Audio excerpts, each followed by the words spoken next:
Building बना दे, तकलीफ होता है बहुत। पढ़ने में बारिश होता है तो इधर उधर भागना पड़ता है, धूप भी लगता है तो भागना पड़ता है इधर उधर। तो बारिश होती है तो क्या करती हो, घर चली जाती हो? घर चले जाते हैं, छूटता है तो आ जाते हैं, फिर पढ़ते हैं।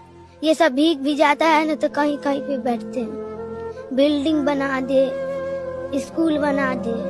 આ વિડિયો આપણા ભારતની સચ્ચાઈ બતાવે છે, જ્યાં એક તરફ આપણા દેશના પ્રધાનમંત્રી 12 એકરમાં ફેલાયેલા તામઝામ સાથે રહેતા હોય છે અને આ દેશની એક ગરીબ બાળકી એક શાળાની એક ઇમારત માટે ભીખ માંગી રહી છે। એક તરફ આ દેશના પ્રધાનમંત્રીનું નવું ઘર સેન્ટ્રલ વિસ્ટા બનાવવા માટેનું બજેટ 460 કરોડ રૂપિયા છે, બીજી તરફ સરકારી શાળાઓ બંધ કરવામાં આવી રહી છે।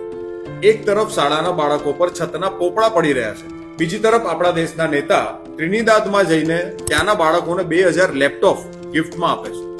પહેલગામના હુમલામાં 26 લોકોના મૃત્યુ થાય છે તો આખા દેશમાં ઓપરેશન સિંદૂર શરૂ થઈ જાય છે, પણ 2022માં 13,000 થી વધારે બાળકોની આત્મહત્યા ઉપર કોઈ એક્શન નથી થતું। હું તો કહું છું કે આત્મહત્યા એ નેતાઓએ કરવી જોઈએ કે જે વાતે વાતે પોતાના નામની ગેરંટી આપે છે। આત્મહત્યા તે મૂર્ખ લોકોએ કરવી જોઈએ કે જેમને પોતાના બાળકો માટે સારી શિક્ષા નથી જોઈતી। એક શાળા માંગી રહેલી આ બાળકી કદાચ એ નથી જાણતી કે આ દેશના બધા નેતાઓ ભ્રષ્ટાચાર